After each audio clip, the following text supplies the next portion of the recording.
चुनाव नज़दीक है, कैंपेनिंग का आज आखिरी दिन है। बात करने के लिए कांग्रेस के वरिष्ठ नेता प्रमोद तिवारी जी हमारे साथ मौजूद हैं। प्रमोद जी, क्या कहेंगे? उपचुनाव है और आखिरी दिन ऑफ कैंपेनिंग है आज, क्या मैसेज देंगे? कांग्रेस पार्टी, इंडिया गठबंधन महाराष्ट्र में भी, झारखंड में भी और उत्तर प्रदेश के जो उपचुनाव हैं इसमें बेहतर कर रहा है। हमें उम्मीद है कि हम सरकार बनाएंगे महाराष्ट्र और झारखंड में। जो उपचुनाव है उत्तर प्रदेश के, इसमें 9 सीटों पर हम बहुत अच्छा लड़ रहे हैं। मैं नहीं कह सकता एक आध अगर कहीं स्लिप हो जाए तो हो जाए, वरना सरकार के खिलाफ लोगों का गुस्सा है। इंडिया गठबंधन उत्तर प्रदेश में जीतेगा।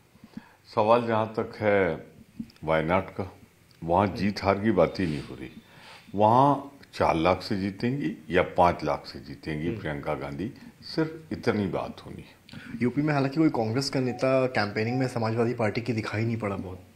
बाई इलेक्शन है, जहाँ उनको आवश्यकता है वहाँ हमारी पूरी यूनिट लगी है, हमारे ऑब्जर्वर्स लगे हैं। जहाँ उनको ज़रूरत होती है हमें बुला लेते। तो स्थानीय मुद्दे की वजह से लगता है ऐसा हुआ है। हम भरपूर समर्थन दे रहे हैं। राहुल गांधी जो है प्रेस कॉन्फ्रेंस, उन्होंने भी मीडिया से बातचीत की और उन्होंने साफ कहा कि एक हैं तो नेक हैं, मतलब पूंजीपतियों को एक साथ। क्या कहें? अभी चल रही है प्रेस कॉन्फ्रेंस, समाप्ति हुई होगी। प्रधानमंत्री ने नारा दिया है हम एक हैं तो सेफ है। उसको उन्होंने विस्तार से वर्णन किया है। अडानी जी, मोदी जी, अमित शाह, ये अगर एक है तो सेफ है। उन्होंने धारवी का उदाहरण दिया, लाखों करोड़ की ज़मीन उनको सौंपी जा रही। उन्होंने उदाहरण दिया है किस तरह से मुंबई का इंटरनेशनल एयरपोर्ट उनके हवाले किया।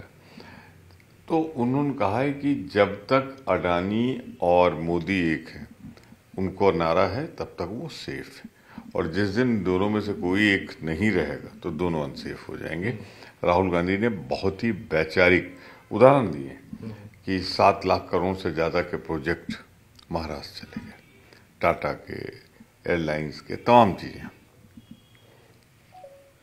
ये कुल मिलाकर, क्योंकि उपचुनाव की बात है, अभी मल्लिकार्जुन खड़गे ने एक बयान दिया, कहा बीजेपी और आरएसएस जो है वो जहर की तरह है और सांप जब जहरीला हो जाए काटे उससे पहले उसको मार देना चाहिए। देखिए, उन्होंने विचारधारा की बात की।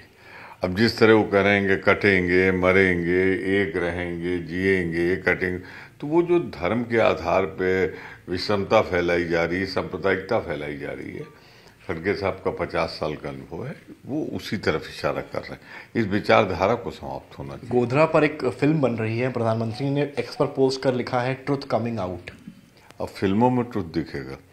जुडिशियल कमीशन, सरकारी जांच, वो अपनी जगह। आप फिल्में बनवा रहे हो तोड़ मरोड़ कर और उसको अपने सबूत में पेश कर रहे हो। मोदी जी, ऐसा नहीं होता।